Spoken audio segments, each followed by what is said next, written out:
Welcome, welcome, welcome. You are now halfway through the series. We are on step number 5 of the top 10 must-haves to be a successful nonprofit founding leader. Step number 5 is about programs. So we're going to go ahead and jump right in. My name is Tiffany Taylor Hicks, and I am the owner of Velvet Rope Experience, a training solutions firm. And we are here today to go over some nonprofit training that is definitely going to help you with improving your organization or establishing your organization. And I am super excited to be your guide today and your training consultant. So let's talk a little bit about what are programs. So you should already be very familiar with your vision and your mission and your core values. And that is really the structure that helps you with your organization. So those items tell you your purpose, where you're headed, what you're going to do, who you're helping, and why you're helping them. Your programs are going to be the vehicle that you actually use to achieve your organizational goals. So whatever your mission is, your programs will help you with accomplishing that mission. So let's just go ahead and jump into talking a little bit about programs. The way I like to look at your programs, the key important things are the structure of your program and the description or the design of your program. So that's what we're going to focus on today. There is so much to know about programming, but to keep it in the scope of the videos for the purpose of this training series, I want to make sure that I give you some very clear and concise information with regard to programming and how to develop your programming. Because remember, programming is the absolute most important part of your organization because it is the vehicle that you will use to accomplish your mission. Your programs are going to be how you impact your community. So let's talk a little bit about what is involved in the structure of your program.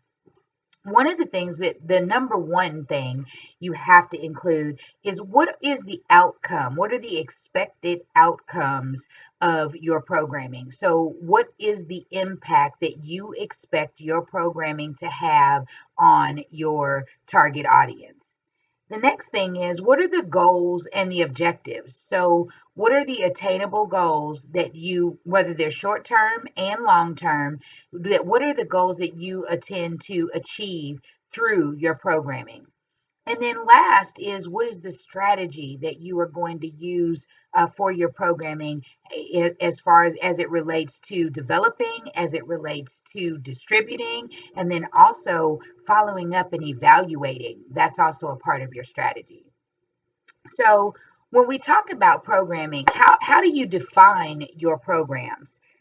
And very specifically, you want to be able to outline and describe everything that your program does or every service that your program offers. And a lot of times, nonprofit organizations have multiple programs. So let me give you an example. Let's say you have a mentorship program, but that mentorship program involves different age groups. So let's say you have from 5 to 12, and then from 13 to 17, and then let's say you also have an adult group. Those, you may name each of those different programs, or they may have different program names because the services that you offer within each of those may vary based on the age group. So just know that, and you can give each one of those different program names. Why is it so important to understand that? Because if you have multiple programs in your organization, you may qualify for grant funding or sponsorship or donations from different people based on whatever your program offers. So what does that look like?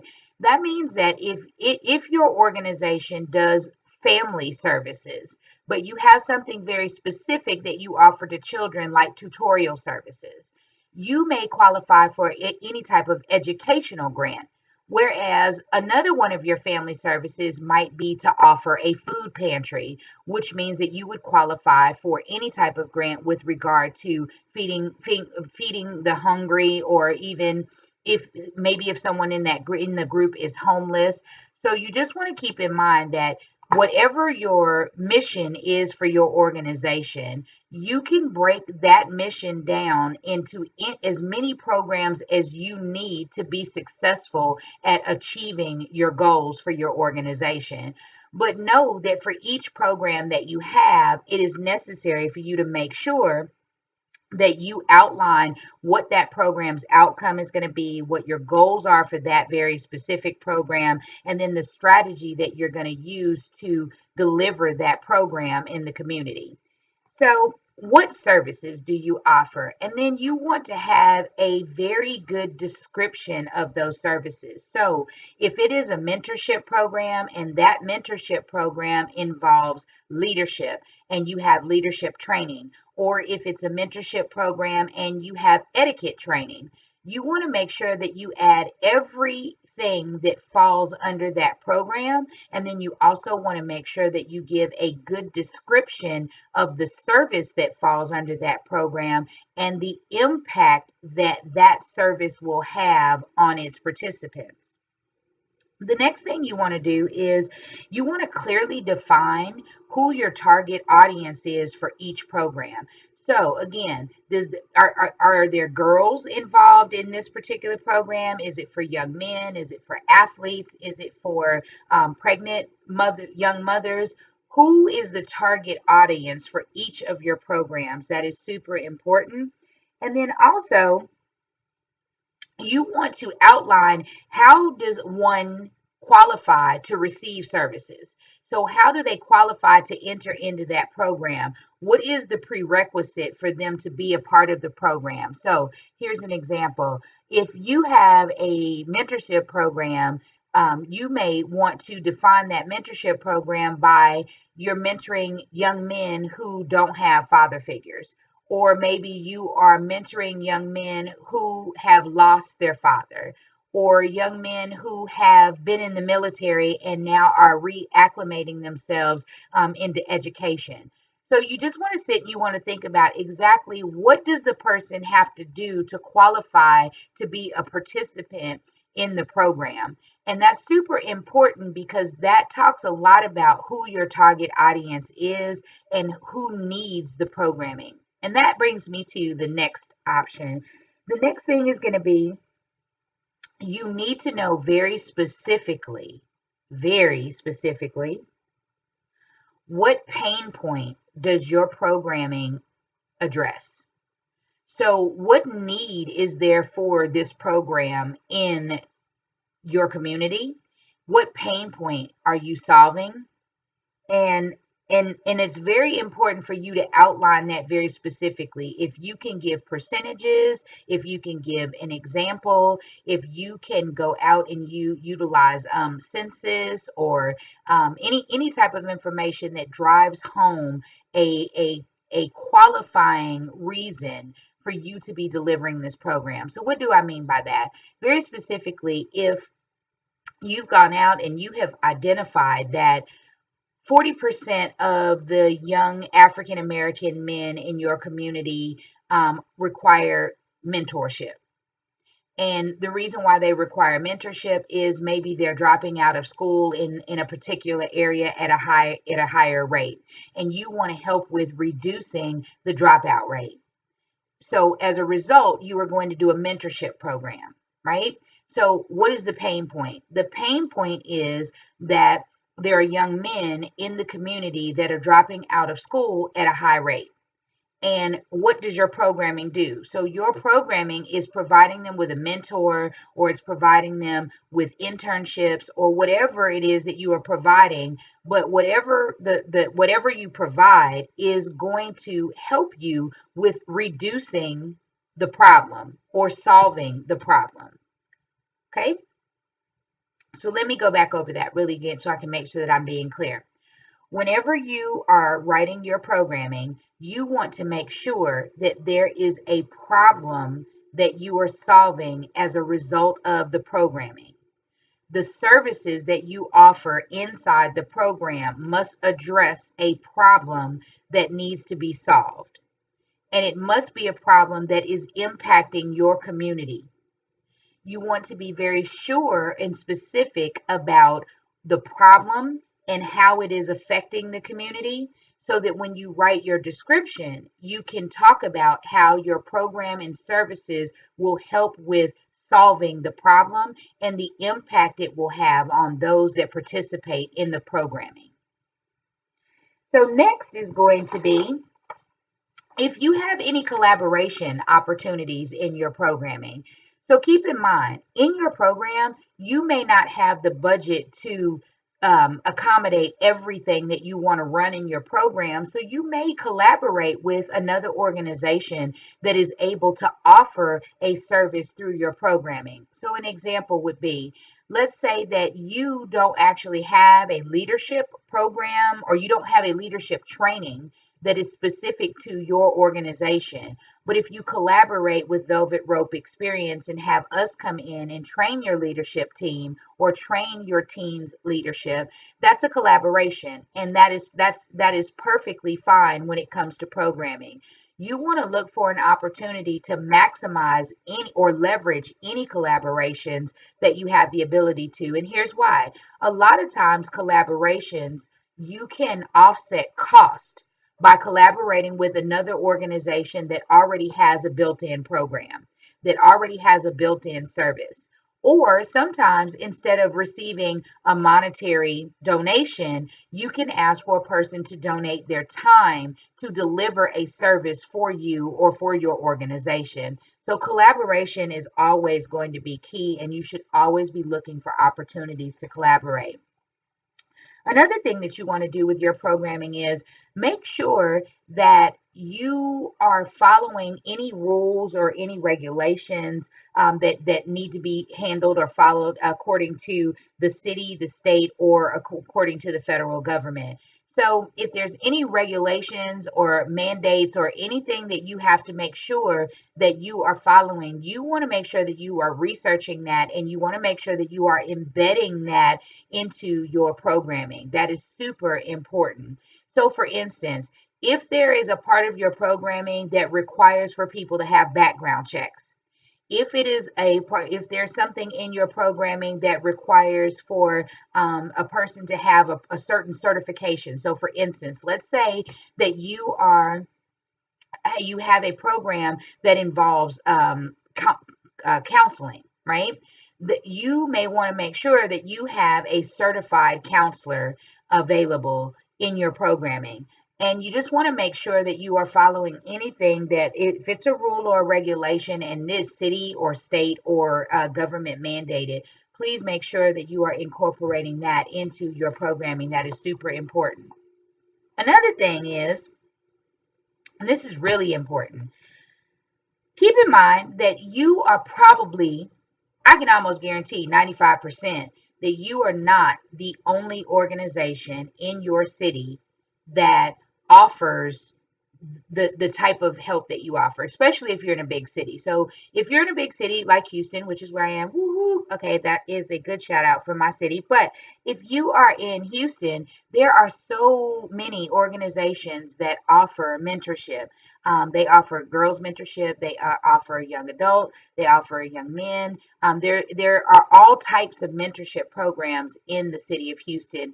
But what's important is for you to understand what differentiates you. So, my example would be,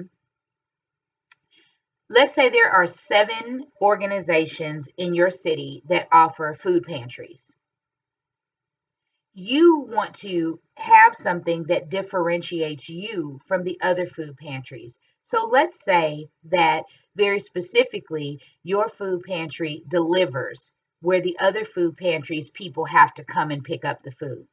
Let's say your food pantry actually takes orders and you give the people that are going to come a checklist where they're able to pre-order and tell you what they need.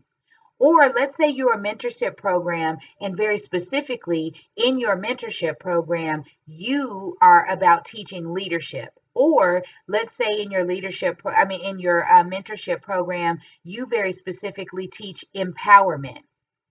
So just knowing what differentiates your organization and your program from others that offer the same type of programming. Keep in mind that as a business leader, setting yourself apart from others is super important. And you just want to make sure that you are outlining that. You are moving forward and you are understanding that if you differentiate your organization and you are able to articulate that when it comes time for you to apply for grants or when you ask for sponsorship or when you ask for donations, that is a key point for you guys. It's your secret sauce. It's the thing that you can say, hey, yes, we do have a food pantry, but this is what we do that's different. And this is the value that that difference has. And this is the reason why our participants come to us. And this is the reason why we are impactful in the community. So then the next item is going to be making sure that you clearly understand how you're going to deliver your programming. So, what channels will you have? Will it be online? Will it be virtual? Will it be face to face? Do you have a place where you're going to house your programming? So, do you run this through a community center? Do you run it through a school? Do you have an office space? Do you travel? Do the participants come to you? Knowing how you will deliver your programming and services is very important because it's something that you'll have to describe as you are communicating the information about your programs and your services. And then the last thing that I wanted to share with you guys about programming is as it relates to the definition or the description is making sure that you protect your intellectual property. So, if you write out your programming and you know that your programming is unique, make sure that you are either copywriting or trademarking or patent, if a patent is required or if a service mark is required. Make sure that you are looking into that because your intellectual property is valuable and you want to make sure that if it's unique, you want to make sure that no one is utilizing your intellectual property without your permission.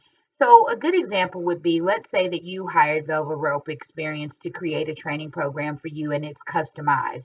And let's say you have developed an acronym that is very specific to your organization, and you have a process or you have a flow that is very specific, or a model that is very specific to your organization. You want to make sure that you copyright that information so that as you are going out and disseminating your program in different places and having different participants come in and collaborating with others, so that you can make sure that you maintain the integrity of your program and you also maintain the ownership of your programming. So, that might require a professional. It may require you, matter of fact, I would suggest that you go out and hire an attorney or have an advisor on your board that may be able to guide you in what you need to do as it relates to copyright and trademark law. All right, so what are the other things that you need to know? So now that we've gone over the structure, we've talked about structure, and remember the structure was understanding the outcomes or the impact of your organization, setting goals and objectives, and then also having a strategy. We talked about defining and describing your program. And that was knowing the services that you're going to offer. It was also who is your target audience? How does that target audience qualify for your programming? So important is for you to understand the pain point that drives your program. So, what problem are you solving in your community? And then also, the next thing we talked about was collaboration opportunities. Make sure that you are identifying those because it's a way for you to offset cost. Knowing what differentiates your program from any other program that's out there that may be the same. So knowing your difference between what you do and what your competition offers. And then also making sure that you are following any rules and regulations that are mandatory for programming. And then the last thing is going to be No, I'm sorry, two last things. One is going to be checking on your delivery method, knowing very specifically how you're going to disseminate the information for your programming and your services, and then also checking with a professional to make sure that you are protecting your intellectual property. So, I'm going to pause for just a second and let that digest. And then we are going to talk a little bit more about a couple of other things that you should be doing as it relates to your programming. And this is bonus information. It's going to tie back a little bit to budget. So if you guys will remember, I believe step number 3 is budgeting. And you want to make sure that your programming, when as it relates to your programs and services, you need to understand exactly how much it costs to operate your program. You need to understand that on a large scale, which is for how much does it cost to run that program for a whole year? But then you also need to understand how much it costs to run the program for a month, for a quarter, for a year, for a day. So understanding granularly this order. How much does it cost to run one person through your program? How much does it cost to run that program for one day, for 1 month, for one quarter, and then for 1 year? That's super important. And you need to be able to speak intelligently to that information, because knowing that is going to help you when you go and try to pursue grants. But it's also important for you to know, because it is going to help you with maintaining your organization's sustainability. Because the worst thing that can happen to you is that you don't know your budget and you run 100 people through a program, but you only have 50 people. You only have the money to afford 50 people. That means that your programming is not going to be as effective as you intended for it to be. So just making sure that you understand your numbers, that is part of being a business leader. The next thing is understanding the activities that are associated with your programming. So, for instance, let's say that you do have a mentorship program, but part of that mentorship is leadership. That's the example I used earlier. And if it is leadership and you do leadership training, well, the leadership training is an activity.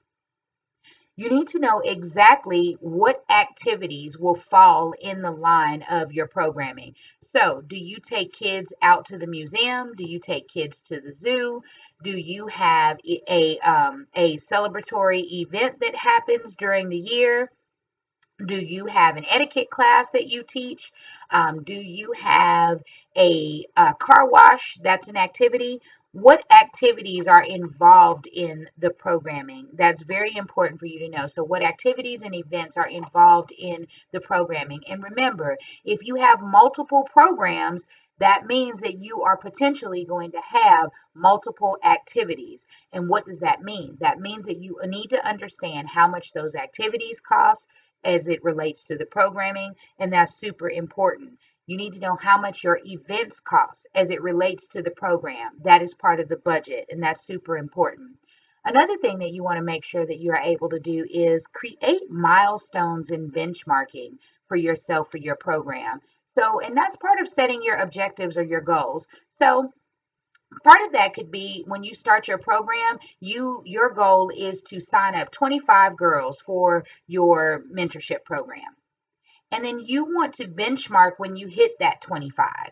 Or the other thing could be that you want to make sure that you offer at least 5 activities during a school year for your mentorship program. But just understanding, what are your milestones? What do you want to hit? Where do you want to be able to go? And and benchmarking is very much about understanding what are others doing in the industry at this time. And I tell people this is so much about planning, and I'm going to talk about this a little bit more when I talk about business planning, because a nonprofit should have a business plan, but that's a step coming up soon, coming up in the future. But when you talk about benchmarking, that is very much about knowing your competition. It's about going out there, excuse me, and knowing what the competition is doing as it relates to programming, understanding what you do that differentiates you. But then the next part to that is, what are they doing well? So, what is your competition doing well with their programming in the community? How are people responding to what they're doing? Benchmarking and understanding that the bar is at what they're doing well, and then you add your differentiator to make it better. Or you can also understand that a benchmark can be what they're not doing well, and making sure that you understand that you are always going to be above that specific benchmark. So that's super important. Another thing is, and I can't stress this one enough, that is going to be evaluating your programming. That is so important, because if you cannot articulate the impact that your program is making, if you can't articulate the outcomes, if you can't show people that you have success stories or that your programming is actually working to help make things better in the community, then the concern would be, why should anybody fund money if you can't show that you are making an impact? So, how do you show that? Well, you have to be able to measure your results. And that cannot come from you just saying, yes, we're doing good in the community. You actually have to have success stories. You need to be able to qualify and quantify the success that you are having in your community. How do you do that? Well, you can do that with surveys. You can do that with focus groups. You can do that with recording success stories. You can do that with following a child from the beginning and recording where they are as it relates to mentorship, or as it relates to what did the child or the child need to have? What were they missing? What were they lacking? And then after they've run through your program, where are they now?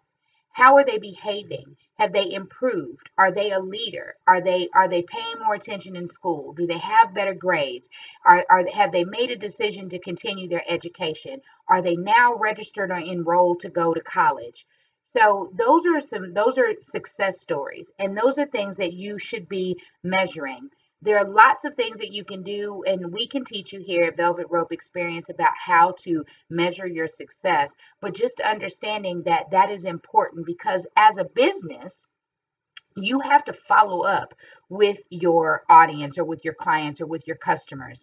So for you, this is the same. You have to follow up with your participants. You have to find out if what you are doing is working for them. And then you have to make adjustments. Your programs will continue to grow. They will adjust, and you will keep best practices, things that are working, and you will also remove things that do not work, and you will implement new things that will make you have or help you have better results.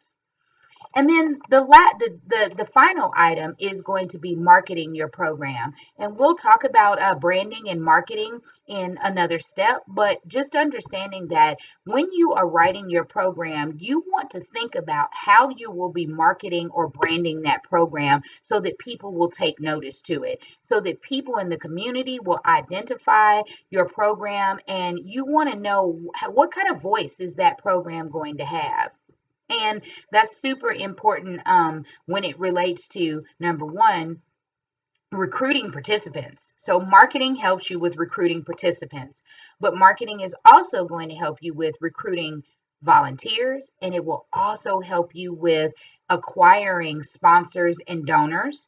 The way that your program is described and set up and structured, that will help you with engaging sponsors and donors. And then lastly, it will also help you with retaining sponsors and donors as well. So that is our information on programming. There's so much more to programming. We can't get all of it in this short training session, but if you would like to go over programming, or if you are interested in having someone with helping you with developing or writing your training programs or your programming, you can contact us for a one-on-one consulting session, or we also offer training for programming as well. So, again, my name is Tiffany Taylor Hicks, and I am the owner of Velvet Rope Experience, and I look forward to helping you with building your organization. So, I'm going to show you guys my final information, and that is so that you can get in touch with us. My contact information is here, and I look forward to talking with you guys again with step number 6. So until the next time that I talk with you guys, keep in mind it is always about the experience, and have a great day.